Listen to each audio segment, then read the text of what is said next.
eu sou a Paloma. Oi, eu sou o Everton. Oi, eu sou a Patrícia e nós fazemos parte da liderança do Ministério de Missões da Igreja Presbiteriana Cidade das Artes. Hoje vamos conhecer um pouco do ministério do Pastor João. Ele vai falar um pouco do seu trabalho e das suas experiências no campo missionário. E para você saber mais sobre missões, pedidos de oração e acompanhar as ações, é só você adicionar o perfil do nosso ministério no Facebook. O endereço é Missões IPCDA. E para você assistir ou rever todos os nossos bate-papos, basta acessar a playlist de missões no YouTube, IP Cidade das Artes. Lá você encontrará os vídeos apenas com os momentos missionários. Lembrando que para você ofertar para missões, é só entrar em contato com o número do WhatsApp da Igreja Presbiteriana da Cidade das Artes, que está aparecendo aqui na sua tela. Por esse número, você receberá todas as informações de como contribuir. E é importante falar que os valores são de acordo com o que você puder. Também é importante falar que todas as ofertas arrecadadas são direcionadas aos missionários.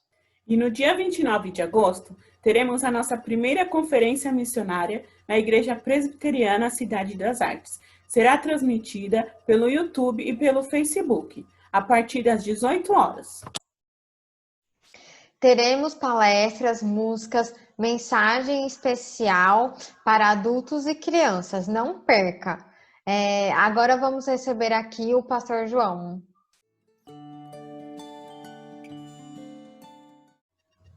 Bem-vindo, Pastor João. Primeiramente, nós agradecemos por ter aceitado o nosso convite de participar do nosso bate-papo de hoje. Vamos começar, então, pedindo para você se apresentar e também comentar um pouco sobre a sua família.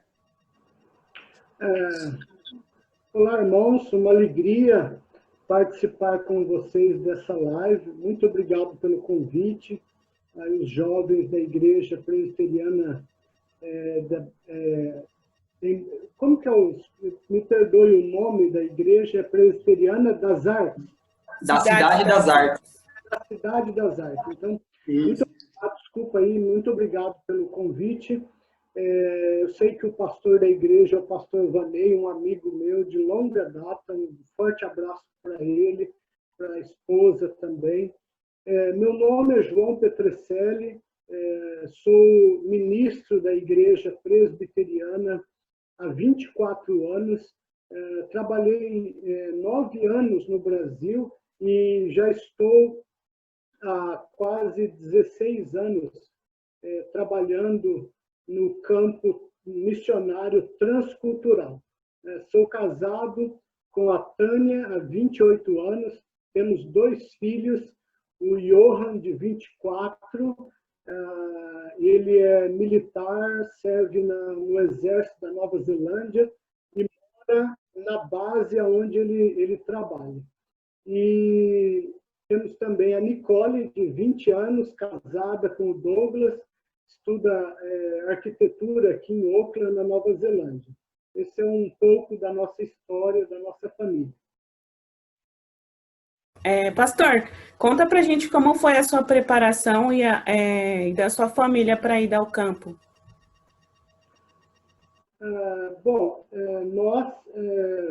A nossa preparação começa desde o Instituto Bíblico, onde nós estudamos, eu e minha esposa. Nós fizemos um curso de missões lá.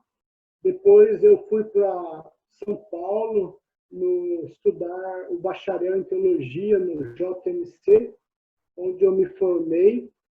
E, o trabalho em Cuiabá, onde eu trabalhei por 9 anos como pastor e também diretor do Instituto Bíblico Reverendo Augusto Araújo, que é um dos institutos bíblicos oficiais da IPB, e isso no treinamento ali de líderes, evangelistas, missionários. Tudo isso somou na nossa preparação para que depois nós fôssemos trabalhar no Chile. Ah, legal. E conta um pouquinho para a gente, pastor, há quanto tempo vocês estão no campo e como foi a chegada no país? Bom, nós estamos, como eu disse, há 16, quase 16 anos, né, trabalhando com missões transculturais e nosso primeiro campo foi o Chile. Nós trabalhamos em Santiago de 2006 a 2012 e em 2012 nós viemos para Nova Zelândia para um trabalho de plantação e revitalização de igrejas aqui. E nós também trabalhamos com a plantação de igrejas e resgate de meninas do tráfico sexual no Nepal. Então, hoje, eu divido o nosso trabalho entre Nova Zelândia e Nepal. E esse ano nós também começamos um projeto de plantação de igrejas na Itália, numa parceria com a Igreja Presbiteriana de Pinheiros, do reverendo Arival. Então, hoje, nosso trabalho tem sido nesses 3 campos. A chegada no campo sempre é um desafio. Nosso primeiro ministério transcultural foi no Chile e não é fácil a saída, a primeira saída, né? Chegar num outro país, uma outra cultura, uma outra língua. Quando nós chegamos no Chile, como todo brasileiro, nós achávamos que nós falávamos espanhol, né? Mas chegando lá, nós descobrimos que não falavam nada de espanhol, que nós não entendíamos o que eles falavam, nem eles entendiam o que nós falávamos. Então, a língua foi um choque, né? Porque chegar com essa arrogância que você fala a língua deles e você descobre que não fala, foi terrível. Acho que o maior choque que nós levamos na chegada do campo em Santiago foi essa. E ter que abaixar a cabeça e aceitar que você tinha que estudar e aprender aquela língua ali foi uma grande lição para nós, né? Muito legal. Realmente esse processo de adaptação é bem complicado, principalmente no primeiro campo, né? Que é sempre aquela primeira experiência, então, de fato, é mais complicada mesmo, né? No Então, segundo, assim, na Nova Zelândia e depois no Nepal, já foi um pouco mais fácil, porque nós já tínhamos aprendido algumas lições importantes lá no Chile e nós tivemos mais facilidade de adaptação nesses outros países. e aí mais focado com relação aos seus filhos. Provavelmente no primeiro campo que vocês foram para o Chile, eles ainda eram crianças, né? Exatamente. Uhum. E, Um tinha 9 e o outro tinha 5. Então o que você pode apontar como das maiores dificuldades relacionadas às crianças nesse primeiro campo? Eu acho que as crianças, a maior dificuldade que eles sentem é a saudade dos primos e dos avós, né? Esse, para eles, é o peso maior. E nós, sempre atentos ali, conversando com eles, e sempre que nós conversarmos com eles, buscando pastoreá-los por entender que eles estavam sendo expostos a uma nova cultura, uma nova realidade, a reclamação que a gente sempre ouvia deles era a saudade dos primos. Cresceram no meio ali, tinham contato diários quase com primos, e agora não tem ninguém à volta. Isso foi o fator que mais nós tivemos de cuidar deles, de pastoreá-los, para que eles não entrassem em nenhuma depressão ou coisa similar lá no campo. Entendi.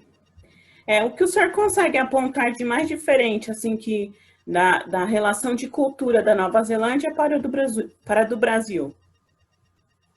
A cultura é muito diferente, né?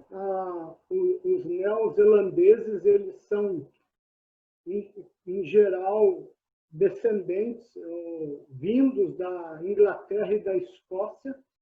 Então, eles são pessoas mais frias, eles não são relacionais como nós, os latinos, né? Somos muito de pele, de toque, de abraço, né? De afetividade. Então, aqui, acostumar com a frieza deles foi assim, um grande choque para nós. Mas é interessante que, ao mesmo tempo, para eles também, era impactante ver uma cultura brasileira tão dada, tão aberta, tão amável, tão festiva, tão feliz. E eles começaram a dizer assim, olha, eu queria ser como os brasileiros. Eu acho que nós somos boring, chatos demais, né, como cultura. Então, alguns kiwis que eles mal, quando eles te cumprimentavam, para evitar que você abraçasse, eles esticavam a mão assim e colocavam o braço, né, rígido para evitar que você se aproximasse para mais do que um aperto de mão, né? Porque nós brasileiros já vamos para abraçar, para dar um beijo, né? Mas logo com o passar do tempo, eles começavam a abraçar, e eles falavam assim, nossa, brasileiros gostam de abraço, né? Aí eles começaram a abraçar, e hoje eles falam assim, acho que nós estamos virando brasileiro, porque eu nunca abracei tanto e beijei tanto. Às vezes até eles começaram a fazer isso entre eles, né? E aí um kiwi falou assim, eu acho que eu estou muito brasileiro, mas eu estou gostando disso. Interessante. E o senhor acha que existiu algum tipo de preconceito nos países que o senhor passou? Sempre existe preconceito, né? Não adianta. Você fora da tua terra, você é alguém que é alvo de preconceito. Nem todos vão ter preconceito, mas de alguns a gente sempre vai sofrer preconceitos. E nesse aspecto, eu acho que ninguém está livre disso. Você vai ser abraçado por alguns, mas você vai ser desprezado por outros. Isso aí é... E o fato de você pertencer a um país de terceiro mundo sempre faz com que fora da América Latina, por exemplo, aqui na Nova Zelândia, as pessoas olhem para você como alguém do terceiro mundo, e eles são primeiro mundo. Então, essa distinção sempre haverá. Em relação à evangelização, como vocês fazem o trabalho de evangelismo na região que vocês estão? Bom, nós trabalhamos num ministério centrado no discipulado pessoal. Eu tenho insistido e discipulado as pessoas da minha igreja que nós não somos apenas crentes em Cristo, nós somos discípulos de Cristo. E como discípulos de Cristo, nós estamos nesse mundo para levar o evangelho e fazer novos discípulos para Cristo. E a melhor forma de fazer isso, eu tenho insistido, ensinado e desafiado os discípulos aqui, que é através dos relacionamentos.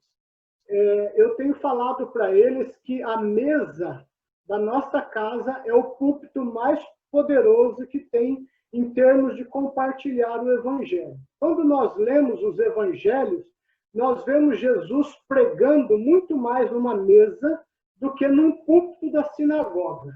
Jesus nos ensinou isso. Então, nós temos procurado desenvolver o evangelismo através dos relacionamentos, convidando pessoas para comer conosco, para tomar um café, para almoçar, para jantar, e através da mesa nós ganhamos a confiança deles, o coração, e temos a oportunidade de compartilhar o evangelho com eles. Essa tem sido a nossa principal estratégia.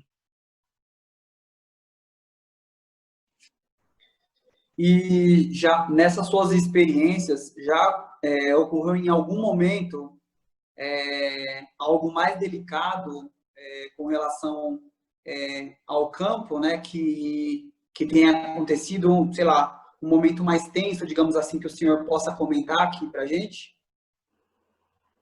Bom, sempre tem tensões, né? Quando você está trabalhando com outra cultura, normalmente você vai sofrer, viver essas tensões, né? Por exemplo, no Chile, uma das características da cultura chilena é que a sociedade chilena ela é matriarcal. Quem manda na família, quem conduz a família é a mulher. E a mulher é o chefe. E automaticamente isso também transpõe para a igreja.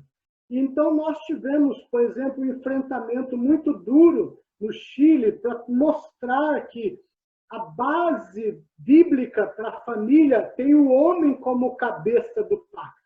Mas eu olhava para a igreja e nós víamos mulheres usando uma linguagem moderna muito empoderadas e homens muito acovardados, diminuídos, vamos dizer assim, até oprimidos por aquela cultura. E quando eu comecei a ensinar que o conceito bíblico da família, a mulher ela é uma auxiliadora, o líder é o homem, o líder espiritual da casa, o líder emocional, o líder provedor da casa é o homem e ele tem responsabilidades de guiar sua família, de ensinar sua família, de levar a espiritualidade para sua família. Obviamente, eu conquistei muitas inimizades dentro da igreja com as mulheres. Muitas passaram a me odiar. Mas eu disse, olha, eu não estou aqui para agradá-las, eu estou aqui para ensinar as escrituras. E por um ano eu passei ensinando sobre a família, a igreja, os papéis de cada um dentro da igreja, da família, mostrando que, embora houvessem papéis diferentes, nenhum era melhor ou maior do que o outro, todos eram servos.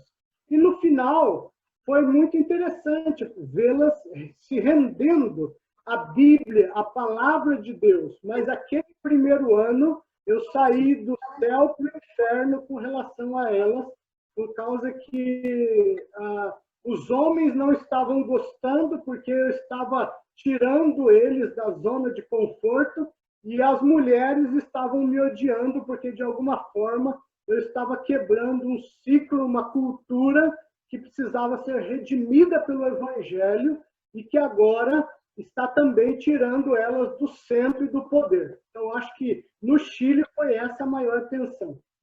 Muito interessante, viu? Bem diferente do que é aqui no Brasil, né?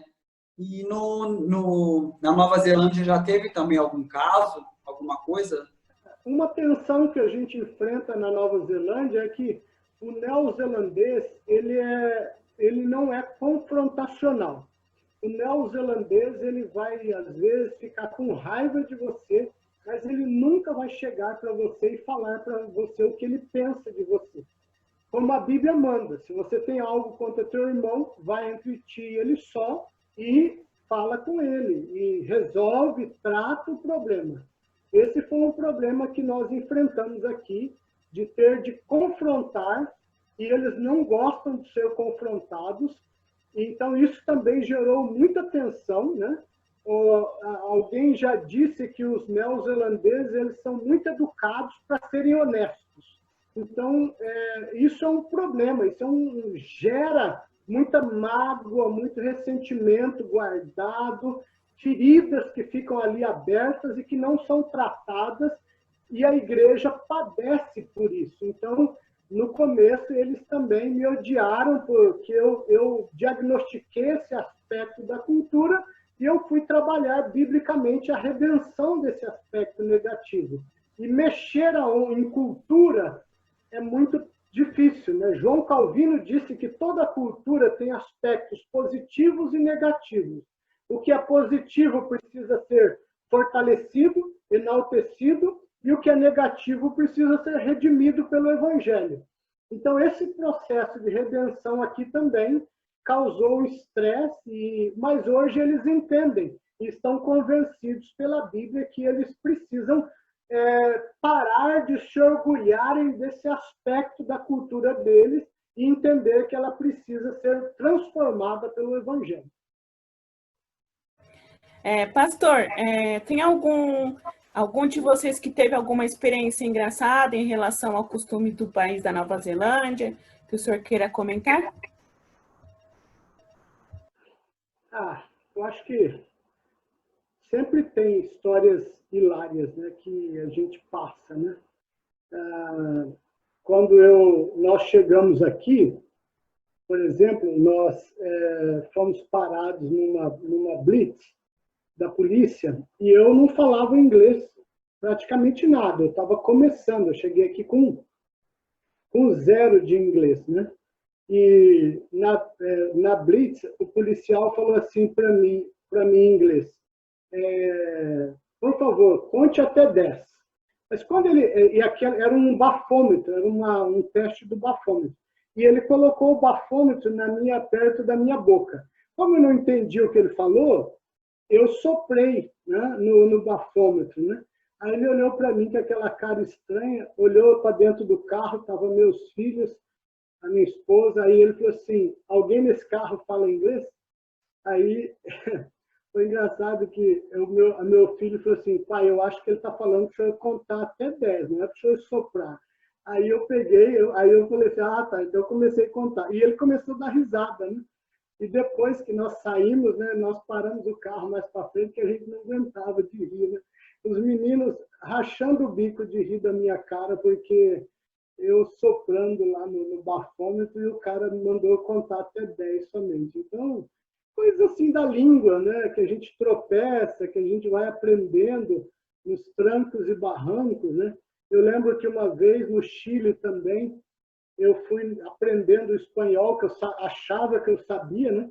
Aí eu fui num restaurante, aí eu falei para o garçom assim: eu quero uma Coca-Cola com rodilhas de limão. E o garçom olhou para mim e começou a rir, né? Dar risada, né? Aí eu falei, eu olhei para a família, falei: o que será que eu falei de errado? E o garçom rachava o bico de rir, né? Aí eu falei, ele falou assim: rodilhas de limão? Aí ele apontava para o joelho, né? Eu falei assim: Coca-Cola com esto? Eu falei: não é, mas porque eu estava confundindo a palavra rodas, como que é em português? Rodelas de limão, né? Em espanhol é rodajas, e eu falando rodilhas, então eu estava pedindo uma Coca-Cola com o joelho. E ele ria, ele rachava o bico de rir. Então são situações assim que a gente passa, que são hilárias, e a gente acaba guardando. Tenho muitas, mas agora não dá para contar todas, né?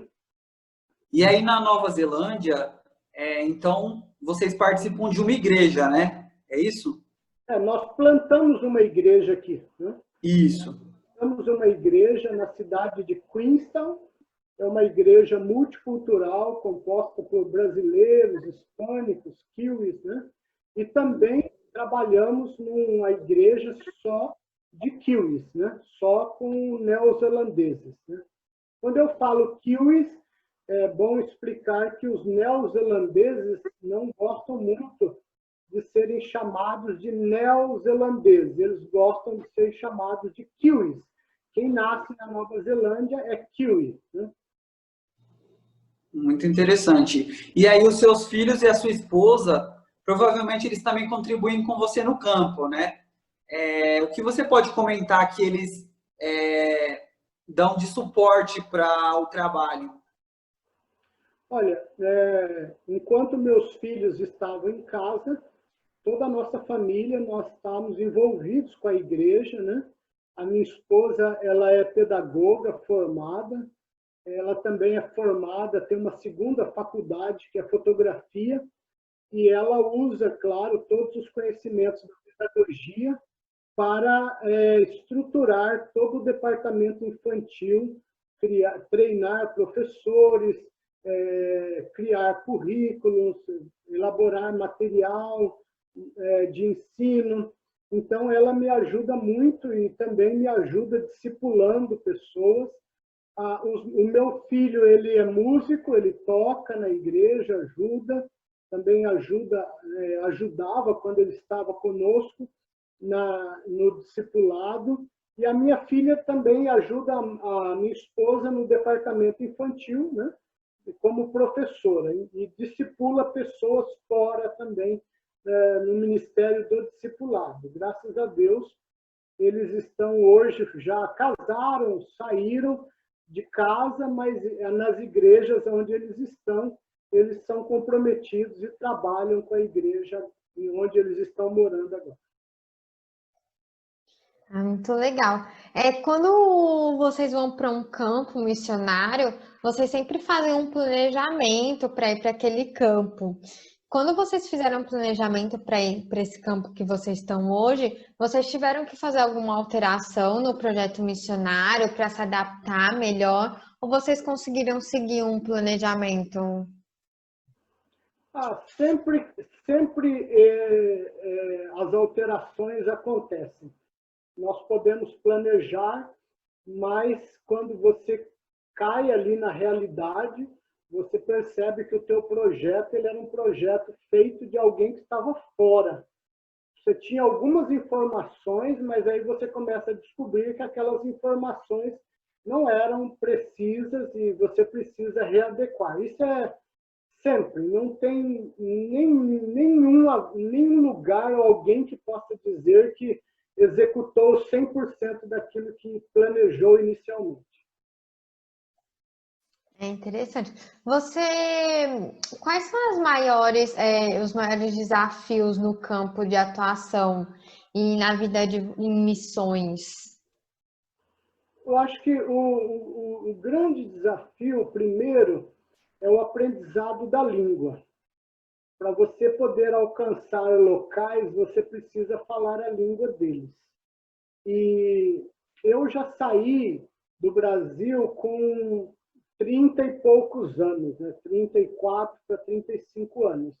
Hoje eu tenho 51 anos e aprender uma língua nova quando você já não é jovem é um grande desafio. Por quê?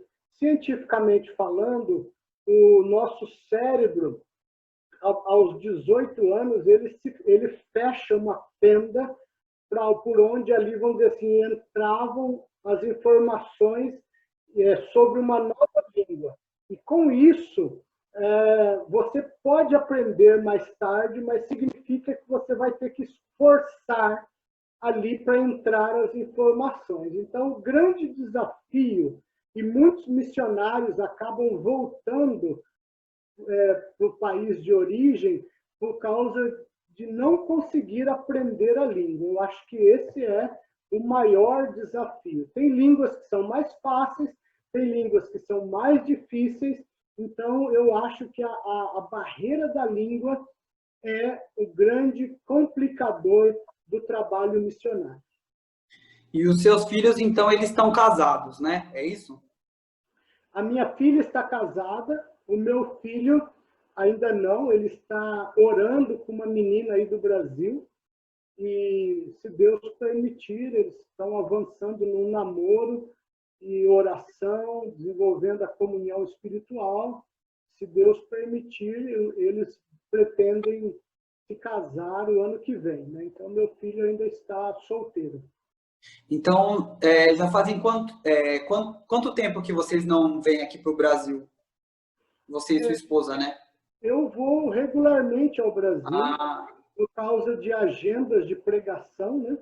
Eu vou praticamente quase todos os anos ao Brasil. Esse ano mesmo eu estive no Brasil em janeiro, né? Então, bem rapidinho, estive por 2 semanas somente, cumpri algumas agendas, daí eu fui para a Itália, trabalhei mais 3 semanas na Itália, cumprindo uma agenda do projeto de plantação de igrejas que nós estamos desenvolvendo na Itália, e depois retornei para Nova Zelândia. Saí da Itália já no pico do vírus lá, quase que eu não consigo sair do país, e cheguei aqui também bem vamos dizer, nos 45 do segundo tempo, porque já o país aqui logo fechou as fronteiras também. Então, mas regularmente nós vamos. Os meus filhos vão menos, minha esposa vai menos, mas eu vou com mais frequência por trabalho.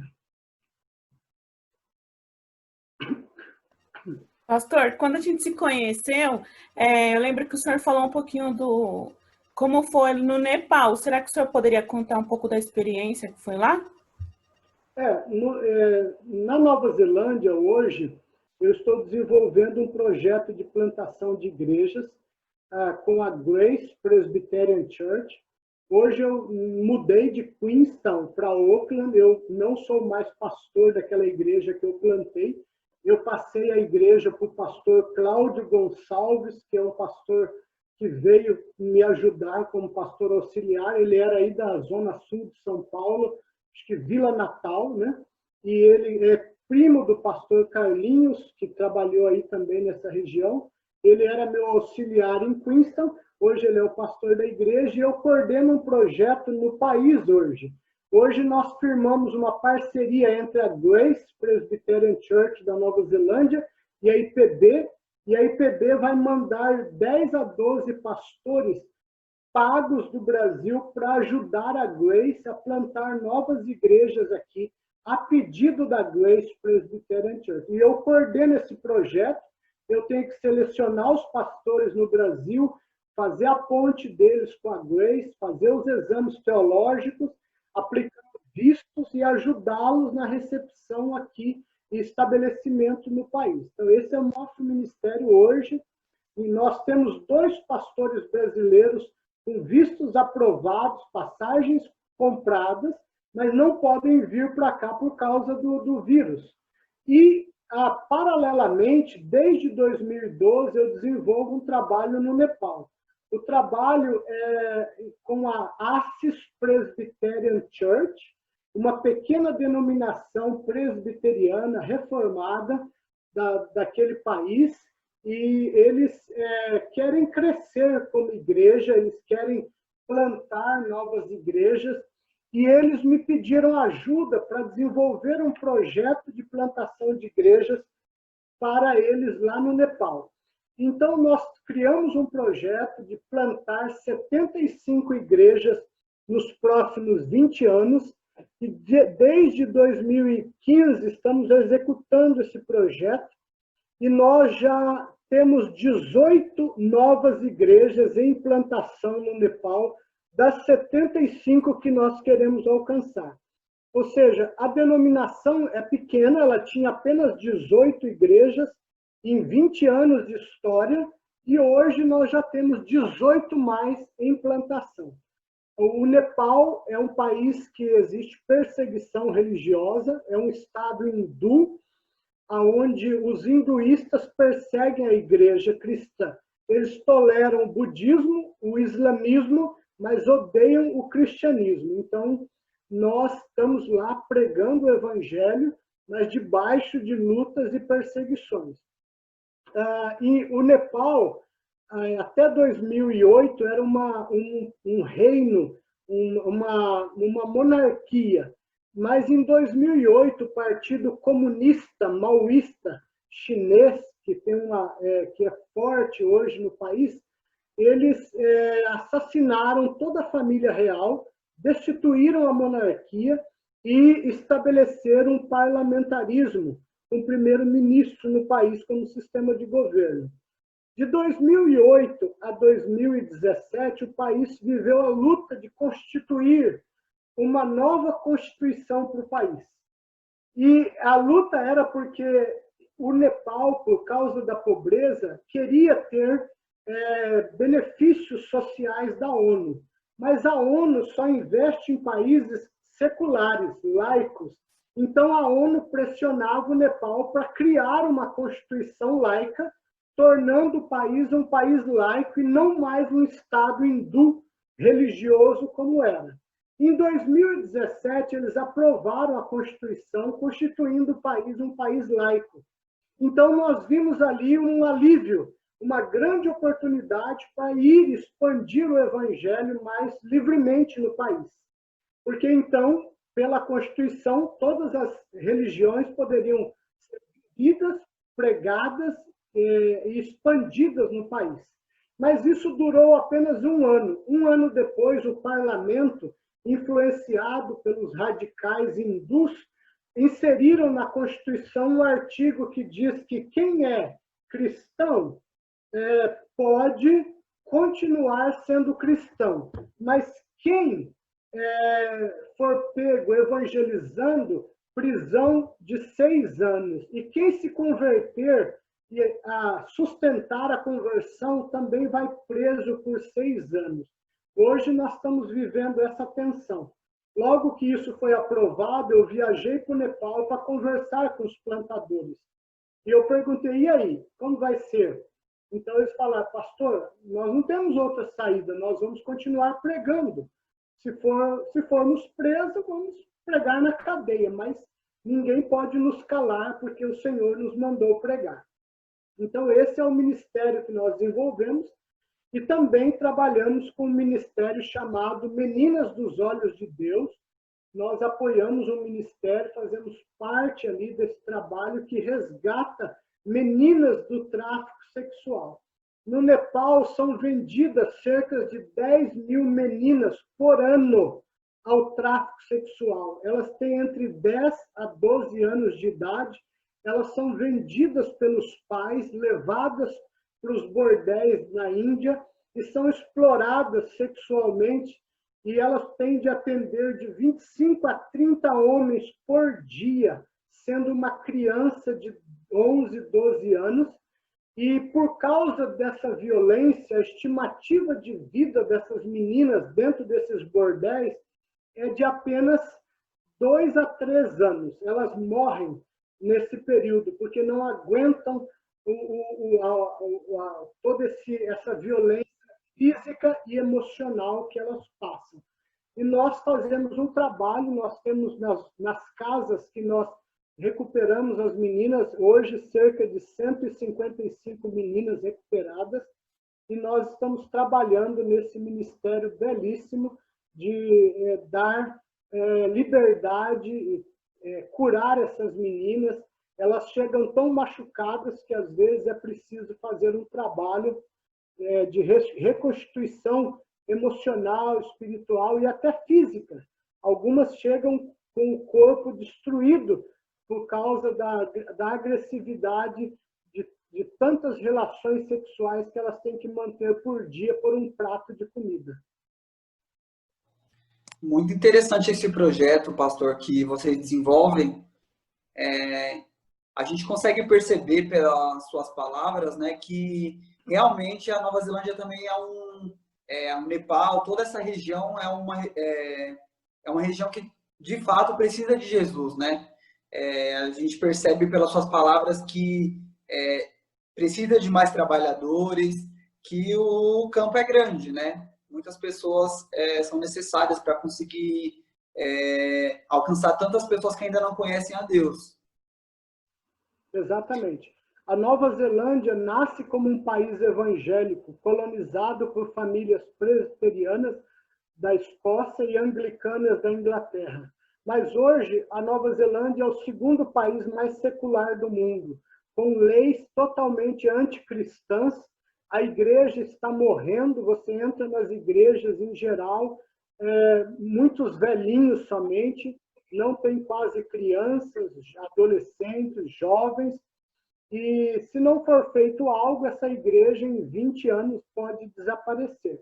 As igrejas emergentes que a gente tem visto aqui, que estão crescendo, elas estão contaminadas pela teologia da prosperidade, tristemente. Hoje a Nova Zelândia é um campo missionário.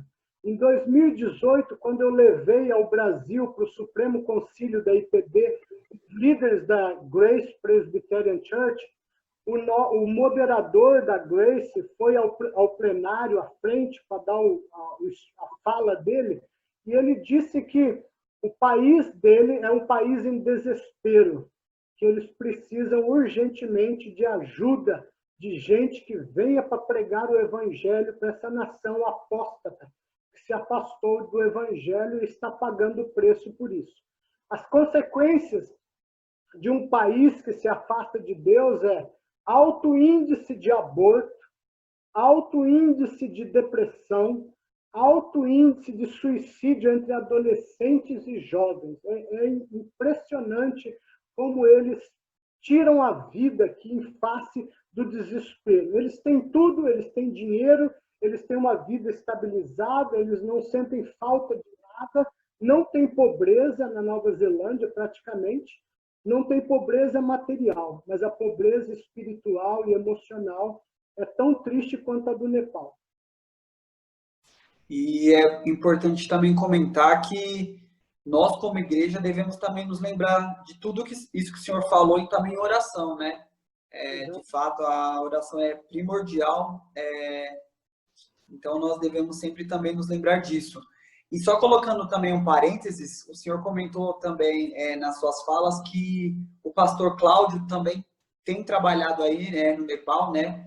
Nós também conhecemos ele, como o senhor falou, ele foi um bom tempo pastor aqui da Vila Natal e primo do pastor Carlos, que foi pastor aqui na nossa igreja, né? Então é bem legal também comentar sobre isso, a coincidência, né? Da proximidade que a gente também, o carinho que a gente tem por eles, né? Eu conheço o pastor Cláudio há quase 30 anos.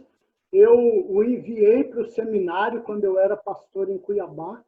Eu fui membro, eu era o relator da comissão de exames de candidatos no presbitério. Examinamos ele, mandamos ele para o seminário. Quando ele se formou, nós examinamos os trabalhos dele, aprovamos e ordenamos ele para ele ficar aí em São Paulo, né? E hoje nós trabalhamos juntos na Nova Zelândia e no Nepal. Um dado importante que eu queria compartilhar com vocês e pedir as orações de vocês é que uma das meninas que nós recuperamos no Nepal, a Anjali Tamang, essa menina, ela foi recuperada, ela tem uma história belíssima da graça, do poder, do amor de Deus na vida dela. Ela é convertida a Cristo, como todas as meninas que foram resgatadas. E a Anjali escreveu um livro contando a história dela. O livro está em português e se chama A História de um Resgate, da editora MCM, Missão Cristã Mundial. Se alguém quiser conhecer a história dela, ela está ali, o livro, um romance fortíssimo, emocionante, intenso, que mexe com a gente, e quem ler vai se sentir muito abençoado pela leitura. E a Anjali sempre teve um sonho de construir uma escola na vila dela para proteger as crianças de serem vendidas para o tráfico e passar pelo que ela passou.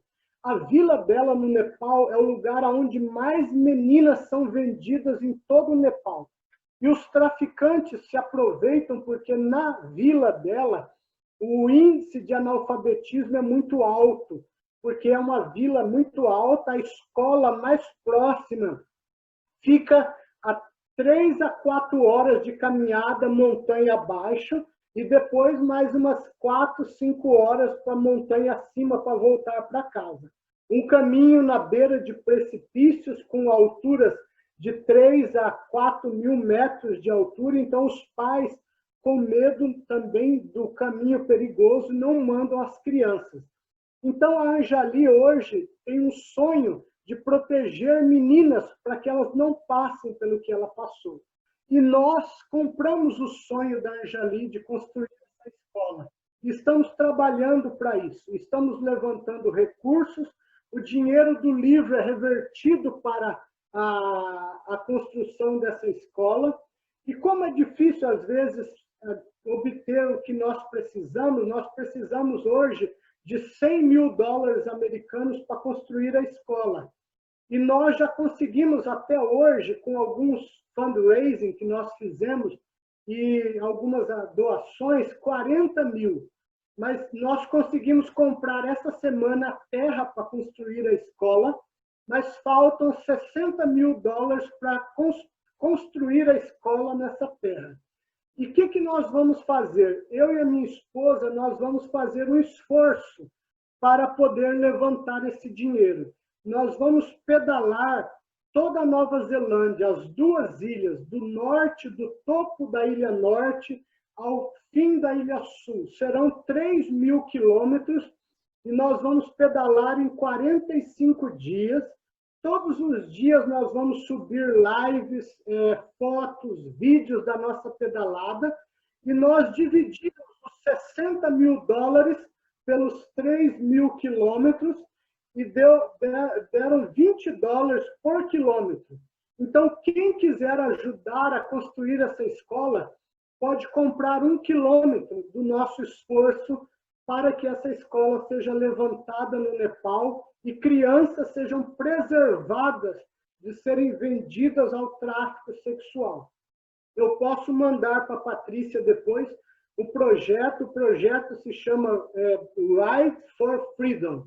E tudo isso vai estar na internet, vai ser do dia 26 de outubro ao dia 10 de dezembro, se Deus permitir.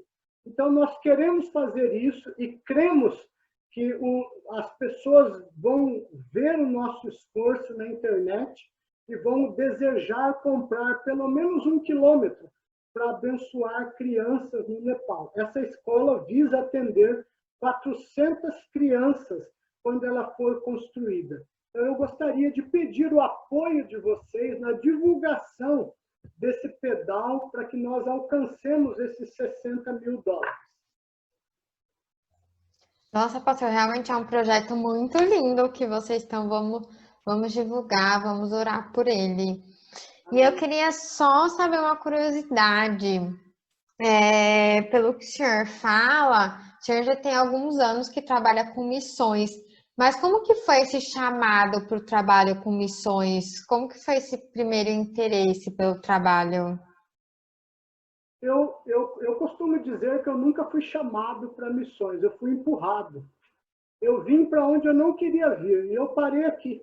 Eu nunca tive planos de ir para o Chile. Quando eu vi, eu estava no Chile. Eu não sei, eu nunca posso dizer assim, Deus me chamou. Eu escuto missionários falando assim, Deus colocou no meu coração um país tal, veio aquela paixão, um sonho, e dali eu comecei a pesquisar sobre aquele país e não sei o quê. É ótimo, eu acho lindo, bonito isso, mas eu nunca planejei nada disso. Ao contrário, se dependesse de mim, eu estava aí no Brasil, confortável, vivendo a minha vida, na minha igreja local. Eu não tinha nenhuma razão para sair do Brasil. Eu tive de abrir mão de muita coisa para sair do Brasil. E Deus me empurrou.